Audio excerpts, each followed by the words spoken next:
તો માયાવતીનો આજે જન્મદિવસ છે અને પ્રેસ કોન્ફરન્સ સંબોધી રહ્યા છે, સીધા જઈશું ત્યાં। और हर वर्ष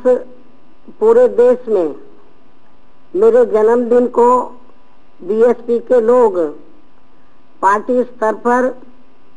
व उत्तर प्रदेश में बीएसपी की रही सरकार द्वारा भी हमारे महान संतों, गुरुओं व महापुरुषों में भी खासकर महात्मा ज्योतिराव फूले, छत्रपति शाहू जी महाराज, नारायणा गुरु, बाबा साहब डॉक्टर भीमराव अंबेडकर एवं मान्यवर श्री कांशीराम जी आदि की सर्वजन हिताय व सर्वजन सुखाय की सोच व उनके मानवतावादी मूवमेंट को ध्यान में रखकर ही इसे विभिन्न स्तर पर व बड़े पैमाने पर जन कल्याणकारी दिवस के रूप में ही मनाते हैं तथा जिनके बताए हुए रास्तों पर चलकर ही मैंने उनकी सोच व मूवमेंट को आगे बढ़ाने के लिए अपनी पूरी जिंदगी भी समर्पित की हुई है। और इसी जन भावना के तहत मेरे जन्मदिन को मनाने के मौके पर हर वर्ष बीएसपी के तमाम अनुयायी अपने अपने क्षेत्रों में अपने आर्थिक सामर्थ्य को देखते हुए विशेषकर गरीब, कमजोर, लाचार, असहाय, बीमार व अन्य अति जरूरतमंद लोगों की विभिन्न रूपों में मदद भी करते हैं और जिनके हित व कल्याण के लिए हमारी पार्टी हमेशा ही गंभीर, तत्पर, संवेदनशील, ईमानदार व संघर्षरत रहती है। इसके साथ साथ आप लोगों को ये भी विदित है कि हर वर्ष आज के ही दिन मेरे जन्मदिन के शुभ अवसर पर बीएसपी की मूवमेंट को गति देने के खास मकसद से मेरे द्वारा लिखित पुस्तक मेरे संघर्ष में जीवन एवं बीएसपी मूवमेंट का सफरनामा के हिंदी व अंग्रेजी संस्करण का एक साथ ही विमोचन भी किया जाता है, जो आज भी किया जाएगा। लेकिन इसके पहले मैं पूरे देश भर में अपने पार्टी के लोगों का व शुभ चिंतकों का भी, जो आज मेरा जन्मदिन जिस भी रूप में व जिस भी स्तर पर मना रहे हैं, तो उन सब का मैं पूरे तहे दिल से आभार प्रकट करती हूँ तथा इस मौके पर भी मैं उन्हें नव वर्ष सन 2019 की अपनी हार्दिक शुभकामनाएं देती हूँ तथा उनके उज्जवल भविष्य की कामना भी करती हूँ। इसके साथ ही आप लोगों को ये भी मालूम है कि इस वर्ष मेरा जन्मदिन ऐसे मौके पर मनाया जा रहा है जब देश में शीघ्र ही लोकसभा के आम चुनाव होने वाले हैं और इस चुनाव में आबादी व सीटों की संख्या के हिसाब से भी देश के सबसे बड़े प्रदेश उत्तर प्रदेश में हमारी पार्टी ने अभी हाल ही में दिनांक 12 जनवरी को समाजवादी पार्टी के साथ गठबंधन करके ये चुनाव लड़ने का यहाँ फैसला लिया है, जिससे अब विशेषकर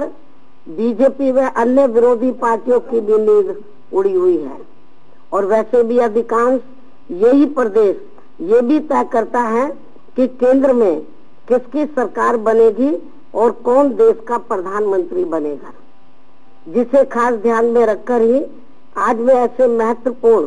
उत्तर प्रदेश स्टेट में बने इस गठबंधन को देश व जनहित में कामयाब बनाने के लिए बीएसपी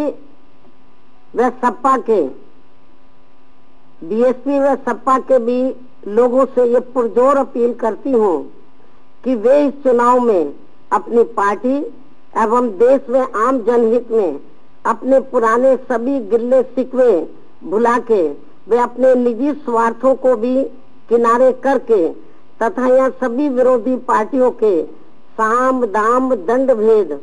आदि अनेकों हथकंडों से भी सावधानी बरतते हुए अपने बने इस गठबंधन के सभी उम्मीदवारों को जरूर ऐतिहासिक कामयाबी दिलाएं। तो फिर यही वास्तव में मेरे जन्मदिन का इस बार इनका बहुत बड़ा व कीमती तोहफा भी होगा। और यही उम्मीद मैं देश के अन्य राज्यों में भी अपने पार्टी के लोगों से करती हूँ। इसके साथ ही चुनाव को लेकर जिन कुछ और राज्यों में भी हमारी पार्टी के साथ गठबंधन हो चुका है, तो उनसे भी मैं यही तोहफे की उम्मीद करती हूँ। और अब मैं इस चुनाव को खास ध्यान में रखकर देश व जनहित में कुछ जरूरी बातें आप लोगों के सामने रखना चाहूंगी। और इस संबंध में मैं ये कहना चाहूंगी कि अपने देश को आजाद हुए व भारतीय संविधान को भी लागू हुए अब वर्षों बीत चुके हैं। और इस लंबी अवधि में केंद्र व राज्यों में भी अधिकांश या कांग्रेस पार्टी ने ही एक छत्र राज किया है। लेकिन इस दौरान इनकी रही सरकार की खासकर गरीब, मजदूर, किसान, व्यापारी व अन्य मेहनतकश लोगों के साथ साथ दलित, आदिवासी, पिछड़ा वर्ग, मुस्लिम व अन्य धार्मिक अल्पसंख्यक समाज विरोधी गलत नीतियों व गलत कार्य प्रणाली की वजह से फिर इन लोगों का सही विकास व उत्थान आदि नहीं हो सका है, जिससे दुखी होकर ही फिर मजबूरी में हमें इनके हितों में दिनांक 14 अप्रैल सन 1984 को बीएसपी के नाम पर अपनी अलग से पार्टी भी बनानी पड़ी है। हालांकि हमारी पार्टी के बनने के पूर्व में व बाद में भी अब तक अनेकों पार्टियां बन चुकी हैं, लेकिन इनमें से अधिकांश पार्टियों की सोच व कार्यशैली हर मामले में व हर स्तर पर अभी तक भी हमें कांग्रेस पार्टी की ही तरह देखने के लिए मिल रही है, जिसकी वजह से इन सभी लोगों की स्थिति में अभी तक भी कोई खास सुधार व परिवर्तन आदि नहीं आया है।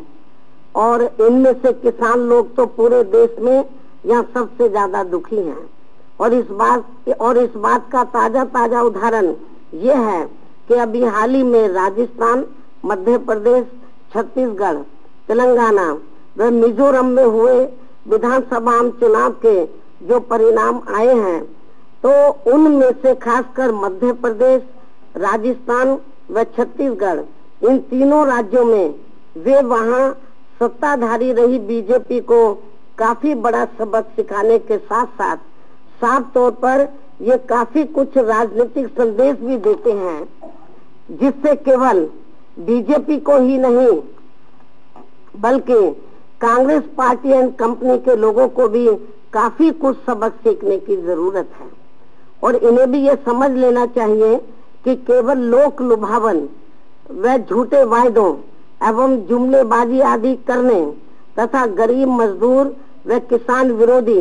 एवं धन्ना सेठ समर्थक मानसिकता रखने वाले अब यहाँ किसी भी पार्टी की सरकार की दाल ज्यादा दिन तक गलने वाली नहीं है। इसलिए कांग्रेस पार्टी की अभी बनी इन तीनों अर्थात राजस्थान, मध्य प्रदेश व छत्तीसगढ़ राज्यों की सरकारों पर तत्काल ही उंगली उठनी शुरू भी हो गई है। और इनकी सरकारों के मंशा के संबंध में वहाँ पहला सवाल ये उठ खड़ा हुआ है कि कांग्रेस पार्टी की यहाँ बनी इन नई सरकारों ने किसानों की कर्ज माफी की सीमा दिनांक 31 मार्च 2018 की यानी कि 9 महीने पहले की तिथि क्यों निर्धारित की गई है। अर्थात इन्होंने ये सीमा दिनांक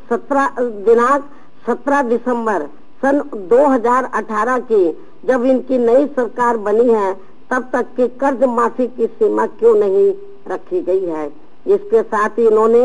जिन सख्त शर्तों के आधार पर किसानों का केवल 2 लाख रुपए तक का ही कर्जा माफ करने की जो बात कही है, तो उससे यहाँ